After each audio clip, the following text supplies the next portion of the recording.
আজ আমি আবারও একটা ভীষণই সুস্বাদু রেসিপি নিয়ে চলে এসেছি। বাড়িতে যখন কোনো সবজি থাকে না, যদি 2 বা 3টে আলু থাকে তাহলে কিন্তু এই রেসিপিটা সহজেই বানিয়ে নিতে পারবেন। একদম ভিন্ন স্বাদের, ভিন্ন ধরনের একটা রেসিপি। পুরো রান্নাটা দেখলেই বুঝতে পারবেন যে এটা কতটা সুস্বাদু হবে আর কতটা সহজে এটা বানানো যাবে। তাহলে চলুন রান্নাটা করে ফেলি। নমস্কার, কাকলিস কুকিং হাবের নতুন আরেকটি ভিডিওতে আপনাদের সবাইকে আবারও স্বাগত। আজকে রান্নার জন্য আমি 3টে বড় সাইজের আলু নিয়েছি। খোসা ছাড়িয়ে আলু ভালো করে ধুয়ে নিয়েছি। এখন আলুগুলোকে আমি কেটে নিচ্ছি। প্রত্যেকটা আলু ছোট্ট ছোট্ট টুকরো করে কাটছি। যতটা সম্ভব পারবেন ছোট করে কাটবেন, তাহলে পরের স্টেপে সুবিধা হবে। অনেক সময় কিন্তু এমন হয় যে বাড়িতে কোনো সবজি থাকে না, কি রান্না করবেন ভেবেই পাচ্ছেন না। তখন বাড়িতে যদি 2 বা 3টে আলু থাকে, তাই দিয়েই কিন্তু পুরো পরিবারের জন্য একটা ভীষণ সুস্বাদু রেসিপি বানিয়ে ফেলতে পারবেন। পুরো রান্নাটা দেখলেই বুঝতে পারবেন যে রান্নাটা কতটা সুস্বাদু আর কতটা সহজে এটা হয়ে যায়। 3টে আলু একইভাবে আমি কেটে নিচ্ছি। আলুগুলো কাটার পর একবার ভালো করে আবার ধুয়ে জল ঝরিয়ে একটা প্লেটে তুলে নিয়েছিলাম। একটা মিক্সি জারের মধ্যে কিছুটা আলু নিয়ে নিচ্ছি। সবগুলো একসাথে পেস্ট করতে পারবো না, যেহেতু ছোট জার, আমি 3 বারে করব। কোনো রকম জল কিন্তু দেব না, জল ছাড়া আলু এখন মিহি করে আমি পেস্ট করে নিলাম। দেখুন একদম মিহি করে করেছি। এটা ঢেলে রেখে বাকি আলুগুলো একইভাবে পেস্ট করে নেব। সমস্ত আলু পেস্ট করে একটা বাটির মধ্যে ঢেলে নিয়েছি। আলুটা যখন পেস্ট করেছি সাদা ছিল, যেই বাটিতে ঢেলে একটু রেখেছি কালারটা চেঞ্জ হয়ে হালকা লাল হয়ে গেছে। এখন আমি এর মধ্যে 1/2 চামচ মতো লবণ দিয়ে দিলাম আর দিয়ে দিচ্ছি 1/2 চামচ হলুদ গুঁড়ো। লবণ কিন্তু এই সময় বেশি দেবেন না। এবার দিয়ে দিচ্ছি ঝাল শুকনো লঙ্কার গুঁড়ো 1/4 চা চামচ, এটা আপনারা আপনাদের স্বাদ মতো দেবেন। আর দিচ্ছি ভাজা মশলার গুঁড়ো, ধনে, জিরে, দারচিনি আর ছোট এলাচ, শুকনো লঙ্কা শুকনো কড়াতে ভেজে গুঁড়ো করে রেখেছিলাম, সেটা এর মধ্যে দিলাম। এটা দেওয়াতে গন্ধটা কিন্তু খুব সুন্দর হবে। এবারে সমস্ত মশলা আলুর পেস্টের সাথে খুব ভালো করে আমি মিশিয়ে নিচ্ছি। যেহেতু আলু পেস্ট করব, তাই প্রথমে বলেছিলাম যে আলু একটু ছোট করে কাটলে ভালো হবে। এবারে আমি এর মধ্যে দিয়ে দিচ্ছি বেসন। প্রথমে আমি 5 চা চামচ মতো বেসন অ্যাড করছি। আলু বাটার সময় কোনো মতেই কিন্তু জল দেবেন না, জল ছাড়া বেটেছি তাই দেখুন কতটা পাতলা রয়েছে। জল দিলে কিন্তু এটা রেডি করতে খুব অসুবিধা হবে। এবার বেসনটা খুব ভালো করে আমি আবারও পেস্টের সাথে মিশিয়ে নিলাম। এখন আমার মনে হচ্ছে আরও একটু বেসন লাগবে, তাই আর 2 চা চামচ মতো বেসন দিয়ে দেব। তবে অতিরিক্ত বেসন কিন্তু দেবেন না, এটা দিয়ে আমি বড়া বানাবো। অতিরিক্ত বেসন দিলে বড়াটা কিন্তু বেশি শক্ত হয়ে যাবে, তাহলে ঝোল মশলা বড়ার মধ্যে কিছুই ঢুকবে না, খেতেও ভালো লাগবে না। এবার বেসনটা আমি খুব ভালো করে মিশিয়ে নিয়েছি। আমি কেমন গাঢ়ত্বটা রেখেছি একটু দেখে নিন। দেখুন আমি ঠিক এই রকম রেখেছি, এতেই বড়াটা সুন্দরভাবে হয়ে যাবে। এখন গ্যাস ওভেনে একটা কড়াতে 1 টেবিল চামচ সর্ষের তেল গরম হতে বসিয়ে দিয়েছি। অন্যদিকে যে মিশ্রণটা বানিয়েছিলাম সেটা আমি 5 থেকে 6 মিনিট রেস্টে রেখে দিয়েছিলাম। এখন আমি এর মধ্যে অ্যাড করে দিচ্ছি 2 চা চামচ সর্ষের তেল। তেলটা খুব ভালো করে মিশ্রণটার সাথে মিশিয়ে নিচ্ছি। এদিকে কড়াতে সর্ষের তেলটাও গরম হয়ে গেছে। এখন আমি মিশ্রণটার থেকে অল্প অল্প করে নিয়ে ছোট ছোট বড়ার আকারে কড়ার তেলের মধ্যে দিয়ে দিচ্ছি। একটা চামচের সাহায্যেই দিচ্ছি, সে তাহলেই বেশি সুবিধা হবে। আর এখানে বড়া যে একেবারে সব গোল সুন্দর করতে হবে এমনও কোনো ব্যাপার নেই, যেমন ইচ্ছা করতে পারেন। তবে একটু ছোট ছোট করেই করবেন, তাহলে ঝোল মশলা ভালোভাবে ঢুকবে আর খেতেও ভালো লাগবে। আমি সব বড়া তো একসাথে ভাজতে পারবো না, 3 বারে ভেজে নেব, তাই প্রথমবার এটা দিয়ে দিয়েছি। আমি একটু নাড়িয়ে দিলাম। কিছুক্ষণ ভাজা হওয়ার পরে আমি আবারও একটু এটাকে নাড়িয়ে দিচ্ছি। একটাও আরেকটার সাথে লেগে যায়নি, তলা থেকেও বেশ উঠে আসছে। তবে এখন আমি উল্টাবো না, আর একটু ভাজা হলে উল্টে দেব। বেশ কিছুক্ষণ বড়াগুলো ভেজে নিয়েছি, একটা সাইড বেশ লালচে হয়ে গেছে। এখন এগুলোকে আমি আস্তে আস্তে প্রত্যেকটা উল্টে দিচ্ছি। বড়াগুলো কিন্তু আমি মিডিয়াম ফ্লেমে ভেজেছি। সবগুলো উল্টে দেওয়ার পর অপর সাইডটাও একইভাবে লাল লাল করে ভেজে নেব।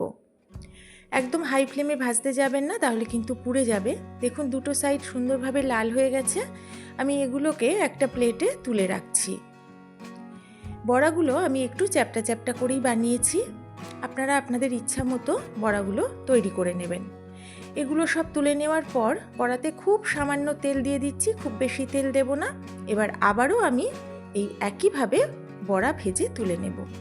বড়াগুলো ভেজে তোলার পর কড়াতে 3 চা চামচ মতো সর্ষের তেল দিয়েছিলাম। তেলটা গরম হয়ে যাওয়ার পরে ফোড়নে দিলাম হাফ চামচ গোটা জিরে, একটা তেজপাতা, আর এখন দিচ্ছি এই ছোট চামচের হাফ চামচ হিং। লো ফ্লেমে রেখে ফোড়নটা এইভাবে নাড়াচাড়া করে প্রায় 25 থেকে 20 সেকেন্ড মতো ভেজে নিচ্ছি। ফোড়নটা বেশ সুন্দরভাবে ভেজে নিয়েছি। এখন আমি এর মধ্যে দিচ্ছি বড় চামচের 1 চামচ পরিমাণ আদা বাটা। আদা বাটাটা দেওয়ার পর যেহেতু একটু ছিটকাতে থাকে তাই ঢাকনা দিয়ে একটু আড়াল করে আদাটা তেলের মধ্যে একটু নাড়াচাড়া করে নিচ্ছি। কয়েক সেকেন্ড এইভাবে একটু নেড়ে নেওয়ার পর লো ফ্লেমে ঢাকা দিয়ে মিনিট খানেক আদাটা ভেজে নেব। তবে আদাটা কিন্তু বেশি লাল করে ভাজবো না। মিনিট খানেক পরে ঢাকাটা তুলে নিয়েছি। আদা সুন্দরভাবে ভাজা হয়ে গেছে। আদা আর হিঙের একটা সুন্দর ভাজা গন্ধ বেরোচ্ছে। তবে দেখুন কালারটা কিন্তু লাল হয়নি।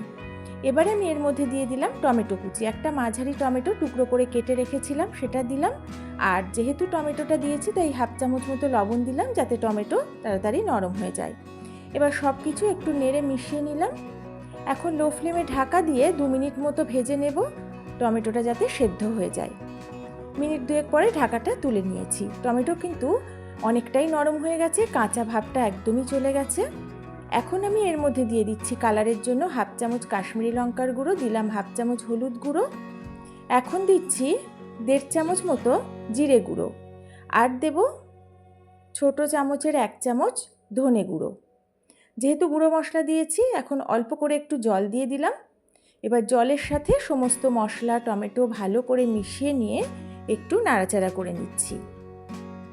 মিনিট খানেক এইভাবে একটু নাড়াচাড়া করে নিলাম। এখন আমি এর মধ্যে দিয়ে দেব স্বাদ মতো চিনি আর স্বাদ মতো আরও একটু লবণ। লবণ আর চিনিটা আবারও নেড়ে ভালো করে মিশিয়ে নিচ্ছি।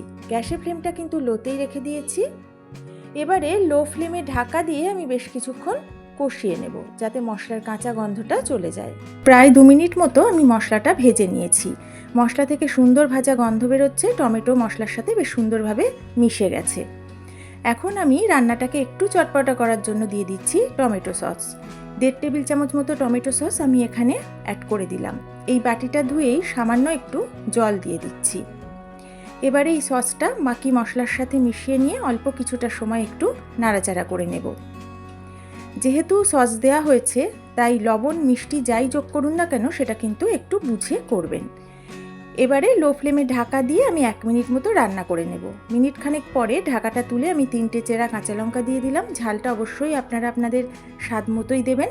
এবার আবারও একটু নেড়ে নিয়ে এখন লো ফ্লেমে ঢাকা দিয়ে আবারও 1 মিনিট মতো কষিয়ে নেব।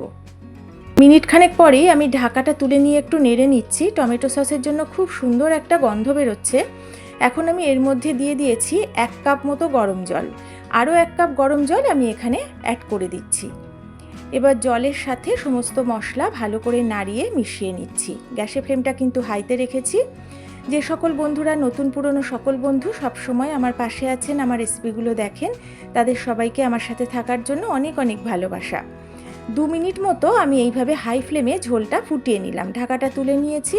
গ্যাসের ফ্লেমটা এখন লো করে দিয়ে আমি যে বড়াগুলো ভেজে রেখেছিলাম তার অর্ধেকের বেশি বড়া ঝোলে দিয়ে দিলাম। কয়েকটা রেখে দিলাম, এগুলো শুধু খেতে খুব ভালো লাগে সেই কারণে। এবারে বড়াগুলো ঝোলের সাথে ভালো করে নাড়িয়ে মিশিয়ে নিচ্ছি। গ্যাসের ফ্লেমটা আবারও আমি হাই করে দিয়েছি। এটা আস্তে আস্তে ফুটতে শুরু করবে। ভালো করে এটা মিশিয়ে নিলাম। এটা ফুটে উঠেছে। এখন লো ফ্লেমে 2 মিনিট মতো ঢাকা দিয়ে রান্না করে নেব। মিনিট 2 পরে ফাইনালি ঢাকাটা তুলে নিয়েছি। মাঝে ঢাকা তুলে একবার নেড়েও দিয়েছিলাম, লবণ মিষ্টিটাও চেক করে নিয়েছি। ঝোলটা অনেকটাই কমে গেছে। এইরকম মাখো মাখো গ্রেভিটা রাখতে হবে। বড়াটা ঝোল শুষে নিয়েছে এবং বেশ ভালোভাবে সেদ্ধও হয়ে গেছে, বেশ নরম হয়ে গেছে।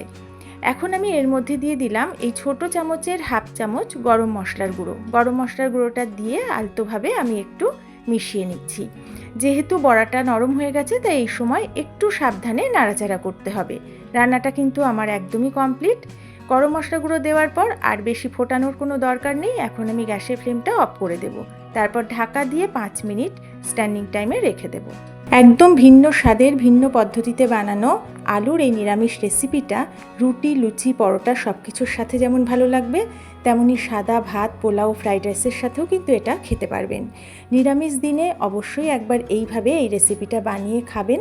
কেমন লাগলো আমাকে কমেন্ট করে জানাবেন। আশা করি আপনাদেরও ভালো লাগবে। যদি আমার রেসিপিটা ভালো লাগে পারলে আমার ভিডিওতে একটা লাইক করবেন, একটু শেয়ার করবেন। নতুন বন্ধুরা আমার ভিডিও ভালো লাগলে বন্ধু হয়ে পাশে থাকবেন। তাহলে আজ এই পর্যন্তই। সবাই ভালো থাকবেন, সুস্থ থাকবেন।